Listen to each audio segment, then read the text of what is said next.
Good morning and welcome to Love Every Moment, coming to you today from Boise City, Oklahoma, which was accidentally bombed by U.S. pilots as they were practicing bombing raids for World War II.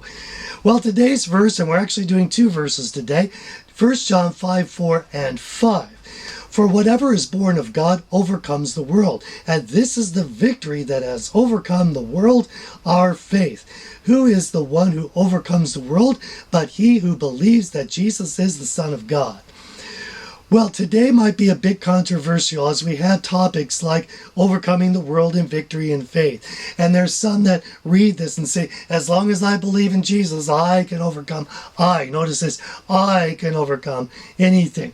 And that's really, we got to be careful of that. First of all, some say that overcoming the world, as this verse shows, is all about winning arguments. And they will go about picking arguments on evolution and Noah's Ark and whatever.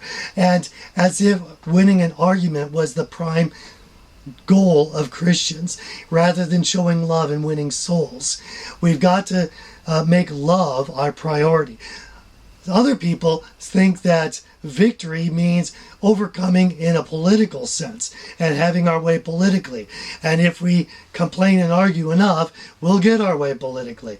I don't think that's it either. After all, did Jesus get his way politically? Did the disciples? No, the disciples were persecuted, thrown in jail, and almost all of them were killed.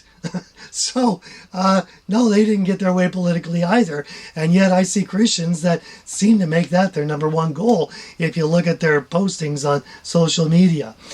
There's others that latch onto this victory through our faith and say that, wow, as long as I believe, work up enough faith that I could believe it. I could have anything. I could have a better job, a prettier wife, chocolate sundaes every day.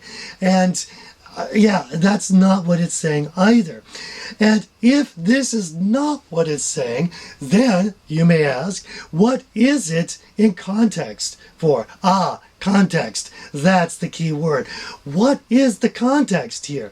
Well, you have to go back a few verses, and you look back through the last verses that I did and go through my other videos, you will see that this whole letter has been building up to loving our brothers. That's the context. Okay, great. If the context is loving our brother, then what's this overcoming the world and victory and faith? What's this all about? Well, luckily for us, Jesus has the answer to that. Back in the Sermon on the Mount, in Matthew 5:43 and 44, I covered that back here a long time ago.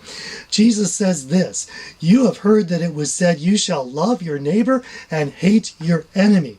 But I say to you, love your enemies and pray for those who persecute you." So here's what the victory is.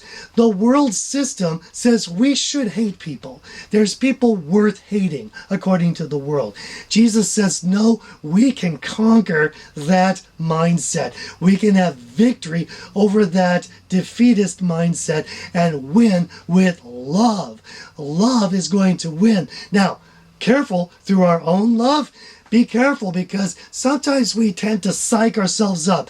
Okay, I have to love my brother. I have to love even my enemy. So, okay, I'm going to love my brother. I'm going to love my brother. I can think of maybe a couple of good points about him and try to do this. And we use human efforts rather than letting God's love really be the source behind it. So, one last thing. I looked up this word overcome and to see where it was used in the Bible. And interestingly, the most common usage was in Revelation 2 and 3. The end of each of the 7 letters to the 7 churches would end with, "To him who overcomes, here is my promise." And it's, of course, a different promise for each church according to their situation. But the idea of "to him who overcomes" seems to be to him who stays the course, stays faithful, and keeps on with that love relationship with God. Because if we love every moment, we're going to love every moment. I'm your average wretch, and I hope you have a great week.